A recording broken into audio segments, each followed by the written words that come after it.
Thank you. That was good. You're going to need that energy. Because what I love about being in this position in the day is really there's nothing that's going to happen after this. So I can go all night. So it'll be great. I'm going to do my usually a mistake thing where I try to put 10 pounds of potatoes in a 5-pound sack. So we'll see how this goes. Business. I spent my whole career in business. Business is at a time of great influence in our culture. It hasn't always been that way. It's really something that's grown dramatically over the last 100, maybe a little bit longer than that, 100 years. And you guys are entering the mission field at a time of great opportunity. And my goal today is to give you some thoughts on how to maximize that opportunity that you've got for yourself and for the life of the world. I really believe that. There's a famous story that Jesus told, the story of the sower. And most of you probably know this. The farmer threw seed, and it fell on 4 different kinds of soil. The first seed fell on the path. And we're told later that, well, the seed represents the Word of God. So the first seed falls on the path, and the birds just came and ate it. I mean, it didn't even get a chance to take root. It went nowhere. The second seed fell on the rocks, and it grew up quickly, but the soil was very shallow, and there wasn't a lot of moisture, and so it pretty quickly faded. The third seed fell among the thorns. And it grew up like the second seed did, but it was quickly choked out by the thorns, the weeds. And what Jesus tells us later is that that's the cares of the world. The cares of the world choked out the word in the soil. And then the fourth soil was the good soil. And that's where the plants took root, they grew huge, they grew healthy, and they bore much fruit. And I can tell you, and I'll talk more about this, especially in my second hour with you today, that the reason I'm here today is because I believe you guys represent the good soil. I really do. I'm willing to invest my time in the hope that whatever seeds I can be involved in planting, whatever seeds the great speakers you've had in this whole week will take root, and that you will bear much fruit as a result of that. A big theme of what I'm going to talk about, at least for the first half of this, is being a force for good in the world. I've already said business has this unbelievable influence today. Most of you are going to be either working directly in business or you're going to be associated with businesses. It's everywhere. We're all going to be working in some way around businesses. And we have one job, and that's to help God build his kingdom. And we're going to do it in the world of business. So what I'd like to do, let me just give you a little bit of my background, and just so you can sort of get a sense of my own story. This is a picture of Toronto, Canada. That's where I was born, and that's where my wife was born. And I grew up in the suburbs in Toronto, and had a pretty unextraordinary, really, childhood. I can tell you that there was nothing in my childhood where anyone would have voted, the most likely to really do anything. I was pretty much part of the crowd. I sort of just moved through. And my dad was the first generation in his family to move off of the farm 120 years after our people, as they like to say, came from Ireland. And so, you had 120 years of farm life, which has a way of preserving things. And then he was the first guy to move, to the big city, which is where I ended up being born. Okay, now these pictures are always something that people love because you can certainly see some changes that have happened over the years. This is a picture of me and my wife, Linda. And this is in high school. I met my wife, Linda, when she was in grade 9, as we called it. You would call it a freshman. And no kidding, the first moment I saw her, I knew she's the one. That's a whole other story that just blows my mind, believe me. And what amazes me when I look at this picture is just why have I changed so much? But she looks pretty much the same as she did back in the 70s. What happened? She's eating well or something. It's pretty incredible. You know, when I look at her face in that picture, I really wonder if she would do it all over again with me. Because our life has had some incredible twists and turns, and some of them have been just awesome, but some of them haven't been so great. And if my background was sort of on the humble side, hers was like 5 times that. She could have never, ever conceived of the life that we were embarking on right off of that picture. In fact, neither one of us could ever imagine the life that we were going to have, the adventures that God was going to give us. And I can tell you that you won't know that either. You know, when you meet the person that's right for you, when you graduate, God's going to take you on this unbelievable adventure. And you're going to be like me. 40 years from now, you know, with the way the world's changing right now, you're going to look back and go, you'll see a picture of yourself like this and go, I had no concept that any of that could have ever happened. And I think, I'll just say right now, thank God that he doesn't show us the whole journey. Because I think a lot of us might say, I'm out. I don't think I want to go for that. And I'm going to say a lot more about that. Again, by way of background, this is my family. This is my son Ryan, my daughter Shannon, my other daughter Samantha. That's Linda right there. And part of our story is just this unbelievable adventure that God took us on, and just how great it was. And about 25 years ago, I got an opportunity. I was running marketing for Frito-Lay in Canada, and I got an opportunity to move to Frito-Lay's worldwide headquarters in Plano, Texas, in Dallas. And so we had this amazing opportunity, you know, living in a small country like Canada, to come to the U.S., to come to the big leagues, and to have this great adventure and a great life. And we moved to Dallas. And Dallas has been unbelievably good to us, and it's been a great adventure. One of the things I'm going to do is I'm going to flip back and forth between the points I want to make and just my storyline and all of that. And hopefully it won't be really disruptive. But you've heard that we've been told, Jesus said in the Sermon on the Mount, that you're the light of the world. You're to be salt and light in the world. Now, salt purifies, and light dispels darkness. And so I'm going to keep coming back to this, but we've got this amazing responsibility because we have a purpose. I mean, do you have any idea how many people out there are searching for a purpose? And we, as Christ followers, we have a purpose. We're choosing to do it. God's gifted us in a way that we'll be doing that in the marketplace. Now, I'm not going to even remotely read this slide, but let me tell you, there are lots of references in the Bible to why God wants his people in the marketplace. He wants us, he's called us to work. It's the very first calling in the Bible on our lives, is the call to work. He wants us to work in a way that glorifies God. He wants us to make culture, to be salt and light. You'll be starting that. You can start that tonight. Work so that you can share with those in need. Be faithful in your work so that you can earn respect of others. Don't be lazy or careless, and provide for yourself and family and others. And so those are just Bible verses under that.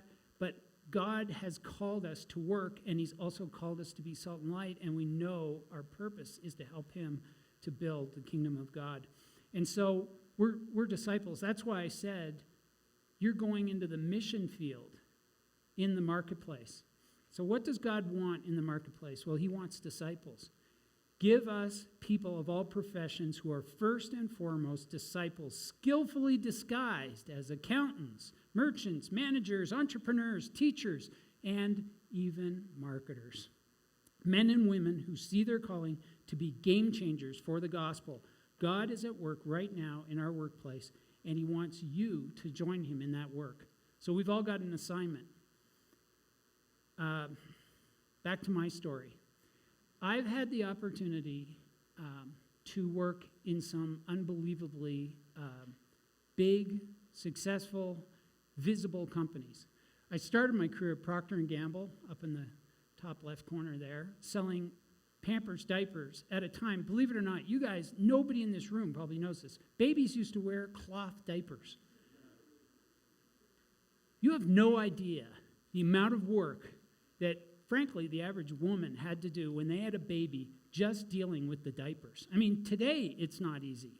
It's something we all dread. But back then, you had a diaper pail, you were putting cloth diapers in that thing all day and pretty much doing laundry every single day so that your baby would have clean diapers. Well, I joined Procter & Gamble right when when Pampers got invented, and people were like, yes. And I was like, it's probably going to cost about $1,000. I'm in a year. And so I had an unbelievable experience working at Procter & Gamble. I worked at Johnson & Johnson in two of their divisions. One was their baby products division. The other one is their McNeil Pharmaceuticals division, Tylenol and children's Tylenol and products like that, baby shampoo. I moved to Quaker Oats, where I got a chance to work on Quaker Oats and just about everything else in that company, everything from Aunt Jemima to Rice-A-Roni. I moved to a company called PepsiCo that happened to have a division called Frito-Lay, and I wanted to work for that company because one of the things they talked a lot about was they wanted the best of the best to be in the best positions, kind of the way, a really good NFL team might operate. And I said to myself, if I got a chance to work for PepsiCo in Canada, maybe someday I could get drafted to move to the U.S. and work in the big house. And in fact, that happened. I ended up running marketing for Frito-Lay in Canada. I took what would be a demotion on an org chart to get to the U.S., and then I worked my way up in the Frito-Lay organization in Dallas and became the chief marketing officer years later. And then I got a chance to work with Walmart, and I'll mostly be talking about Walmart today as I talk about some of my business experiences. And at the time that I moved to Walmart, it was already by far the world's largest company. Today, it's by far the world's largest company. It's about twice the size today of the number 2 company in terms of activity globally. One thing I want to emphasize through my whole talk is, okay, this is a turtle on a fence post. If you ever see a turtle on a fence post, what do you know about that turtle? Someone put it there. That turtle did not climb up on that fence post. And what I'm here to tell you is that for me, I had a growing realization throughout my career that maybe I wasn't the one that had kind of pulled all this off. Because again, there was nothing in my past that where you'd say, oh man, look out. And so I gradually, and especially now I can look back and see, wow, God placed me in those positions and for a purpose. And you know what I want to tell you? God's got you exactly where he wants you right now. And so we're all in a place where God wants us. So there's a story in the Bible of Moses, and this is when he goes to meet God, and there's the burning bush. And God's talking to Moses, and he says, "What's in your hand?" And what does Moses say? A staff. And God says, "Throw it down on the ground." And he throws it down on the ground, and there's sort of this weird thing where the staff turns into a snake, comes alive, and then a couple of minutes later, he turns it back into a staff, and Moses picks it up. And every miracle that Moses performed in the Bible, that staff was involved. He lifted the staff over the Red Sea when the Red Sea split. When they fought the Amalekites, he had to hold the staff up in the air, his arms up in the air with that staff. When he brought the water out of the rock, it was the staff. So that staff was really important. At the time, and Rick told this story yesterday, Dr. Lytle, that at the time when all of this happened, Moses was a shepherd. And so what does a staff represent to a shepherd? It represents three things. Number one, it's his identity. This is the key tool for a shepherd's livelihood. And what that says is that God's going to use your vocation for his glory. Number two, it's his income. This is how he produces his income. All of a shepherd's assets are tied up in the flock and the pastures. And number three, it's his influence. The staff, a shepherd uses the staff to move the sheep around, to get things done. This is how they influence the flock in their job. And so what is God saying? God is saying that you're going to lay down your identity, your income, and your influence. And you're going to watch me bring it alive. And I'm going to bring it alive in ways that you could never imagine.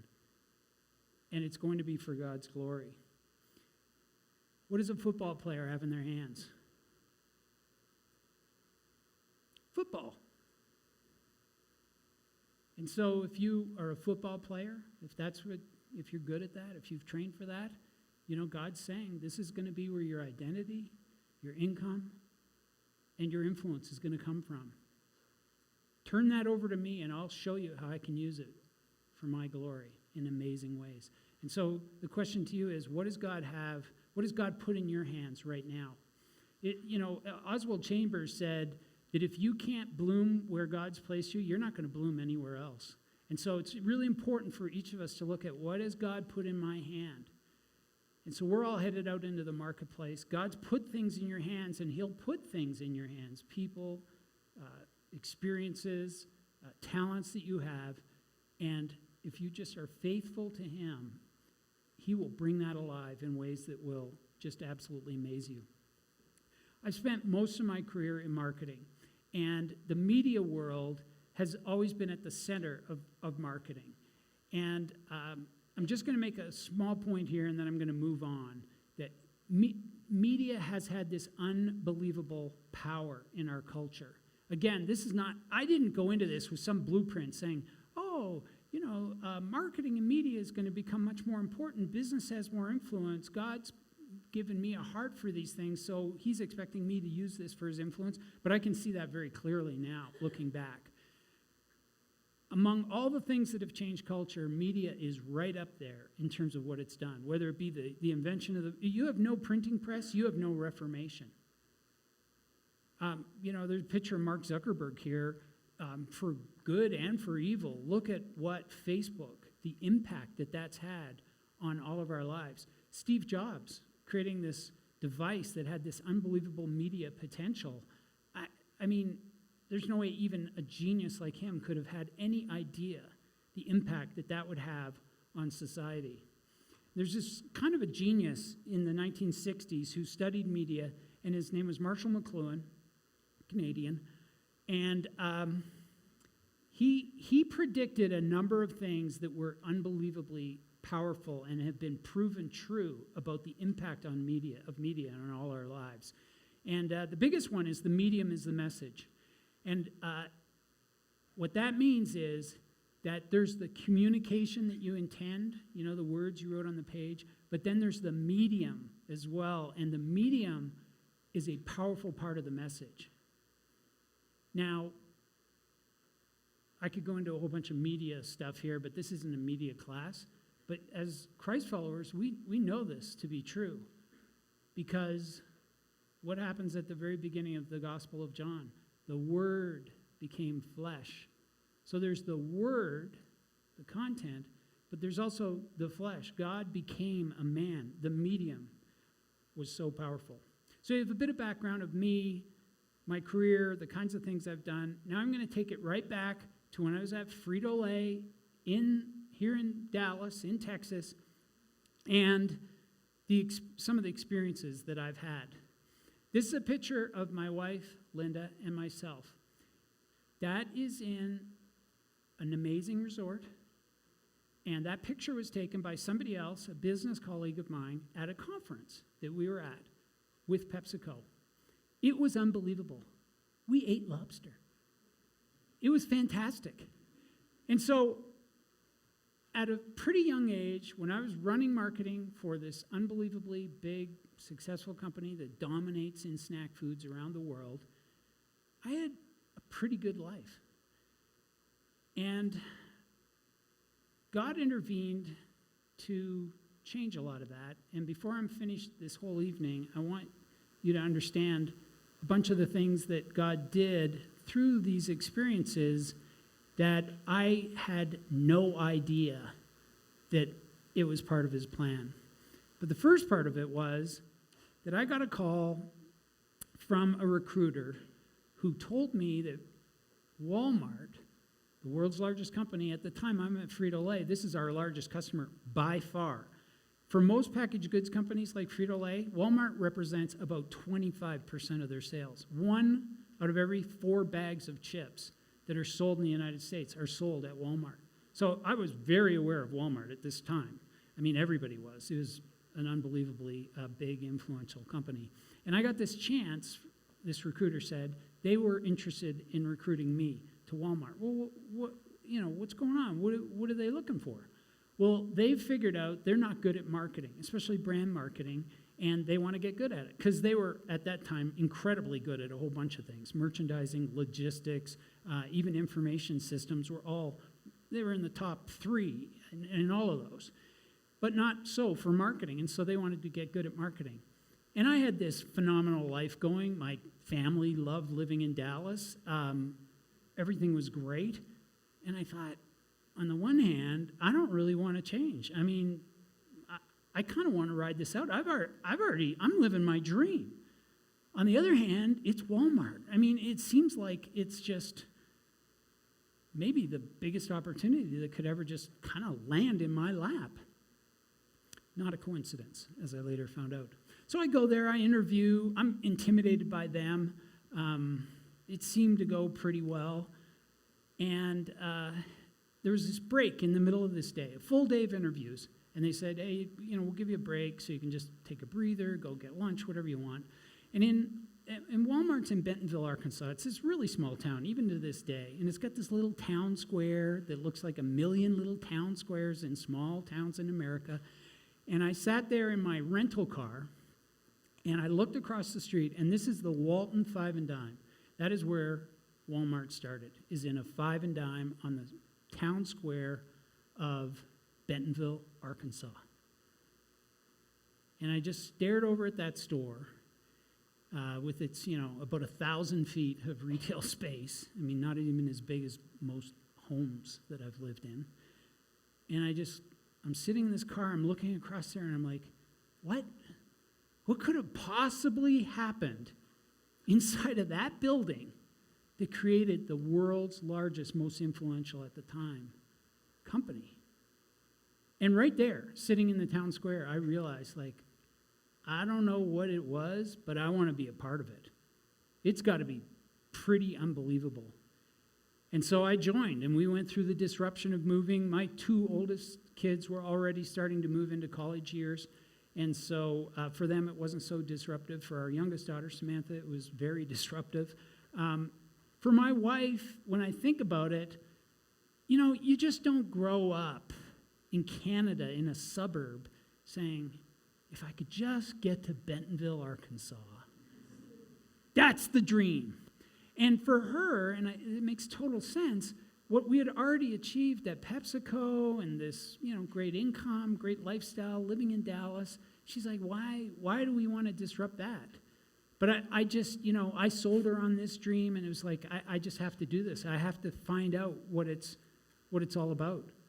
And in the time that I was at Walmart, which was basically the 10 years between 2006, fiscal 2015, as it turns out, fiscal 2006, which meant I started in 2005, all the way to 2016, I saw the company grow almost $200 billion in that time period, $174 billion. That's billion, B, with a B. Now, just to give you an idea, when I left Walmart, Amazon was a $100 billion company. Now, they're a rocket ship, so they're bigger than that today, but this is only 4 years ago. They're $100 billion. I saw Walmart grow almost twice that just in the 10 years that I was there. But all was not well. I already told you that that Walmart knew that they weren't good at marketing, and they had started to have problems. Earlier, I told you they were like this adolescent kid, 300 pounds but only 16, making all the wise decisions that 16-year-olds make.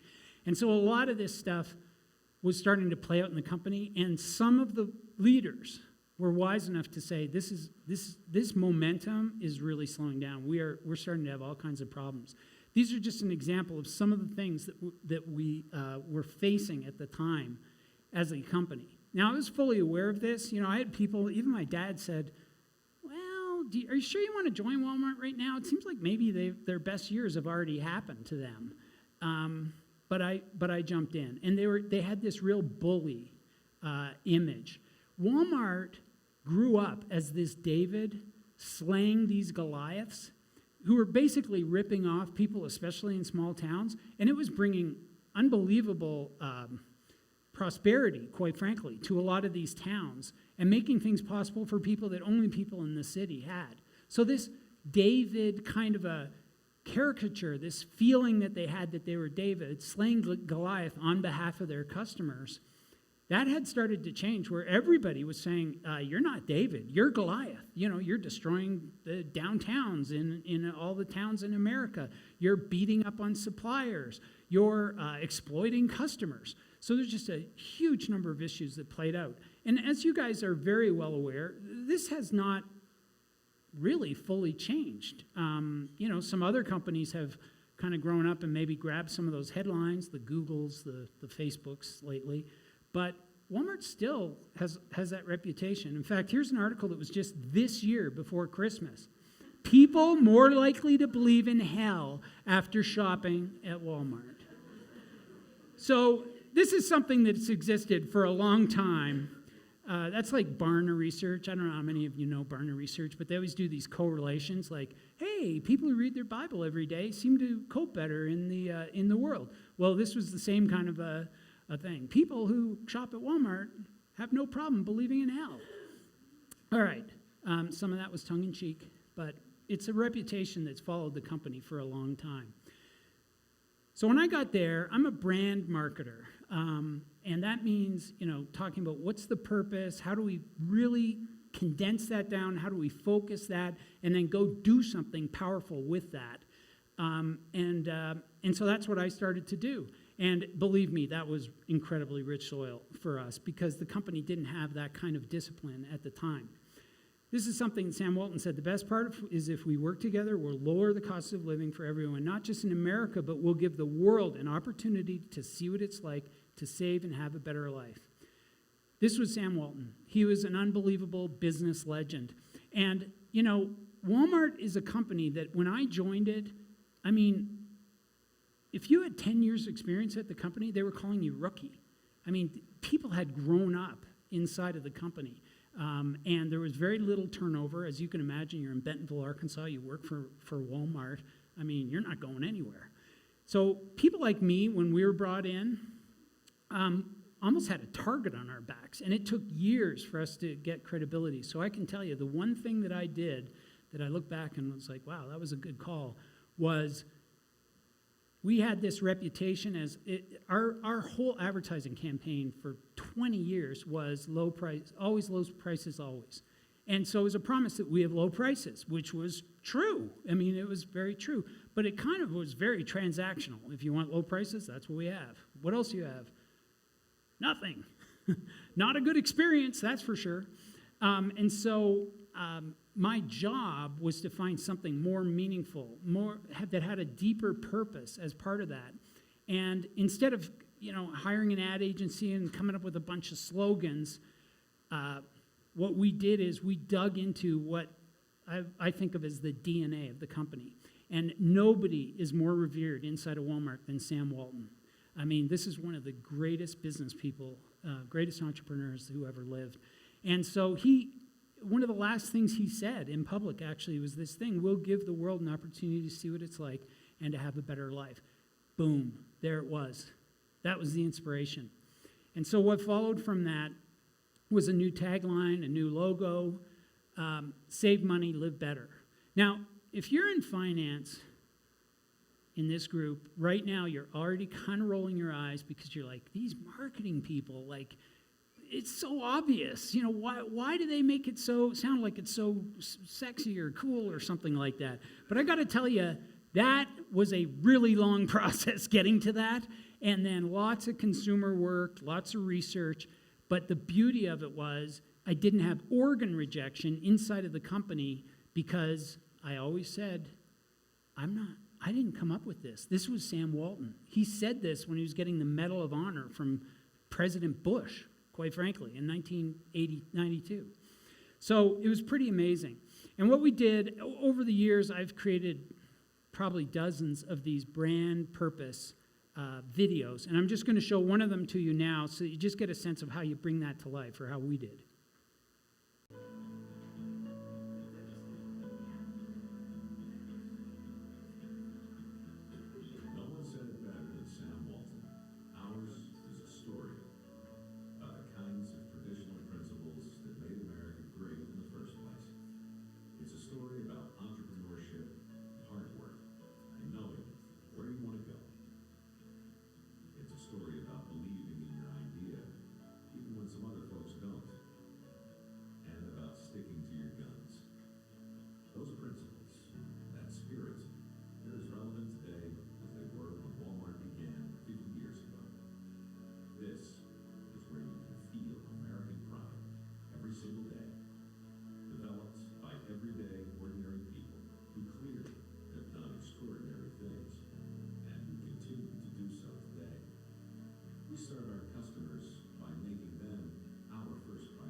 So,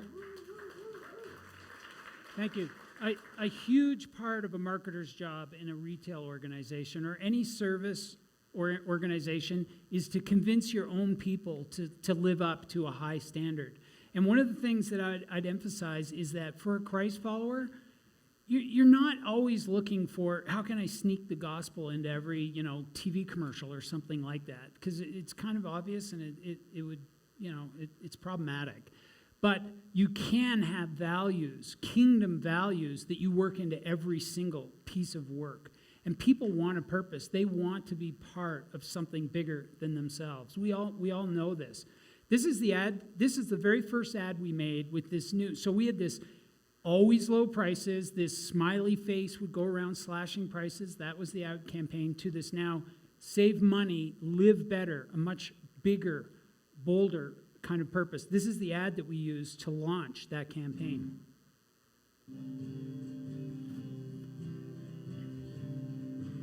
Will you find a day off in aisle 17? Or family time in aisle 12? Well, yeah. Because when you save money on simple things, it adds up to some pretty amazing things.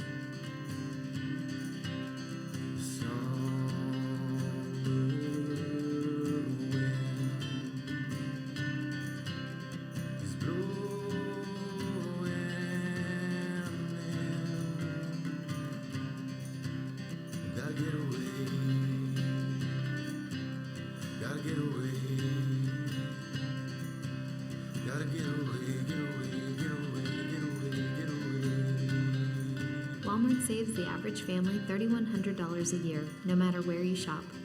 What will you do with your savings? Save money, live better. Walmart.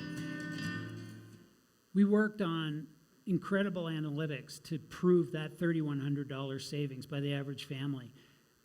You can imagine our competitors freaked out when they saw that claim. I mean, their lawyers were all over us. So we had to have, our lawyers had to feel confident, like, hey, let me show you how the calculations work. And so the whole idea was not just that you save money, but $3,100. I mean, what could you do to live better with that? And everybody had something different. And what was so awesome about this is we celebrated our customers. I'm saving for my kids' college. I'm saving for a vacation. I'm saving to have a wedding in our backyard for our daughter.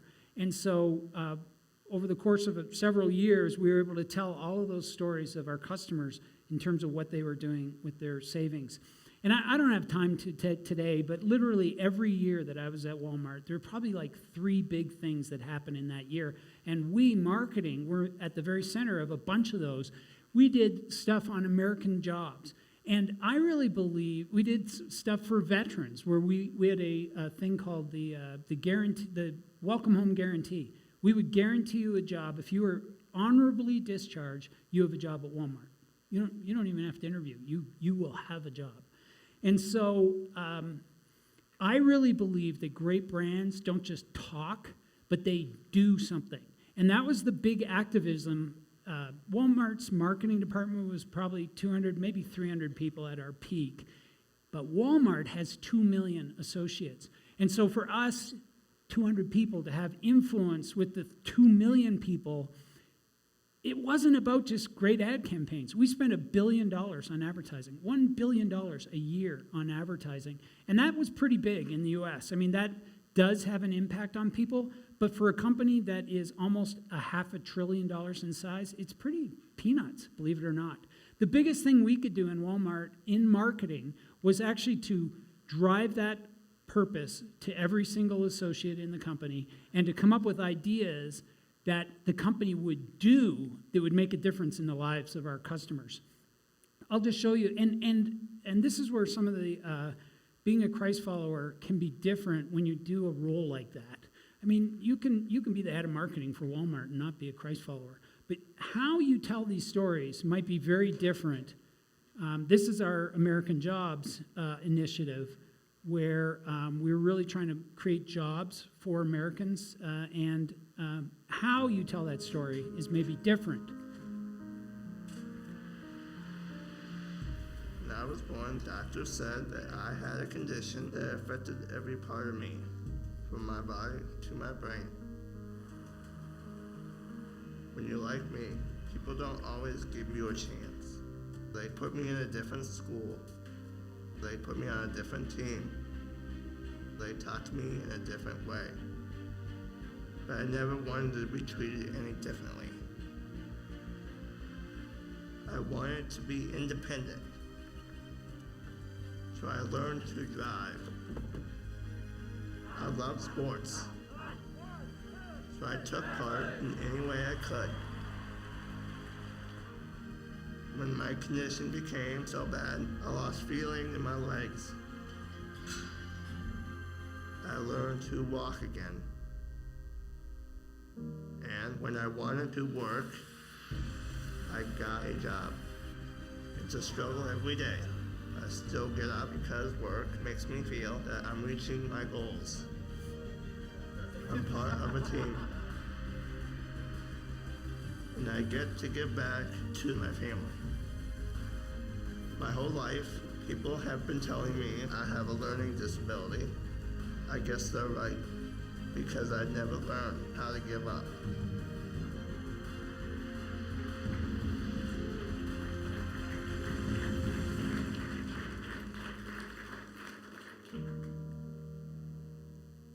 So there's a way to tell that story with what we know, with what Jesus has taught us. It's different than just, claiming we've invested in, 100,000 jobs, which Walmart had done all of that. Same thing with veterans. We had incredible work that we did with veterans. I got to be involved with the Bible series. I don't have time to tell you the whole story on this, but Mark Burnett and Roma Downey, who made the Bible series, they contracted with the History Network, and for a whole bunch of reasons, most of which have to do with political things, no advertisers showed up. And the History Network told them, well, we're not going to do this if nobody's going to advertise on it. Wake up call. We're all about advertising. And Mark Burnett said, this has got to happen. And so he reached out directly to advertisers. I took a meeting with him. He's a big Hollywood producer. He had produced all these, at the time, reality shows that were a giant success, like Shark Tank and, The Voice and these kinds of things. And he's a Christ follower, and so is Roma Downey. And they said, we want to do this, but we need an advertiser to step up and support this. And I can tell you, at the time, I thought I might get fired for this, because I don't know if it's a good decision, but if I'm going to get fired, I definitely want to get fired for putting money behind the Bible series so that America could be reminded of what's in the Bible, maybe the only way they'd ever be exposed to it. And the beautiful thing about this story was that series went on to be an unbelievable success commercially. Everybody who bought ads, when Walmart placed ads on that, a bunch of other companies like Procter & Gamble said, oh, well, if Walmart's going to be in, I guess it's okay. We'll get on that. But every advertiser that got in on that made a fortune because the ratings were so much higher than any of the TV people thought it would be. And so I'm going to wrap up here. Just to do that, I'm going to talk about very briefly, because I know we got to go to dinner. I'm trying to use your model that you've talked about over these last couple of days and that you're going to talk about the rest of the week in terms of what I've learned. Find your voice under the modeling. You need to know who you are. And you know what knowing who you are does? It gives you courage. And you know what you're going to need? You're going to need courage. You're going to need lots of courage, believe me, if you want to make a dent out there and have an impact. Setting the example, not only who am I, so that I do the right things, but also the company, the brand, what do you guys stand for? A big part of setting the example is actually just having priorities and focus, and then saying, these are a company that stands for this. This is what I heard Dennis just talking about. These are the kinds of things that company, these are the kinds of things that individual does based on their values. So it's really important that you have that. In the Inspire, it's this envisioning the future. Be crystal clear. Let me just finish one last thing on the modeling piece. Do you see yourself as the change agent? Because I can tell you, I always did. I would encourage you right now to just settle that in your own mind. You are the change. Go out there and be the change. Believe me, the world is dying for people who know who they are and can see a better future. And so make sure you see yourself. It's not someone else's job. The reason God's making you aware of an issue that's out there is he wants you working on it. So be that change. Envisioning the future, you got to be crystal clear. It is unbelievable, the stories I could tell you of things that I thought, man, I communicated that really clearly. And then as it came back, as we worked the project, no, actually, there were a million misinterpretations of it. So just be crystal clear and just keep repeating it over and over again. And then enlisting others, relationships. You are living in a time, and this is where I'll finish. You are living in a time when people would rather text than talk. If you want to be successful, I can tell you right now one thing. Be awesome at building relationships. I mean, we're made for relationships. That's all over the Bible. God wants us to have a relationship with him, and he wants us to extend that relationship to others. But you're living in a time when if you just said, no matter what, I'm going to be an accountant, but I'm going to also be great at relationships, I guarantee you'll be in the top 10% of everybody in your field. You'll do incredibly awesome. The last thing I want to say to you, I've had an opportunity to work on some phenomenal things over the years. Even after I left Walmart, People are, But, sorry, those are my awesome videos. But the thing I want to tell you is that you need to come back after dinner because I still have the most important lesson that I've learned in life, the one thing for you. So, thank you.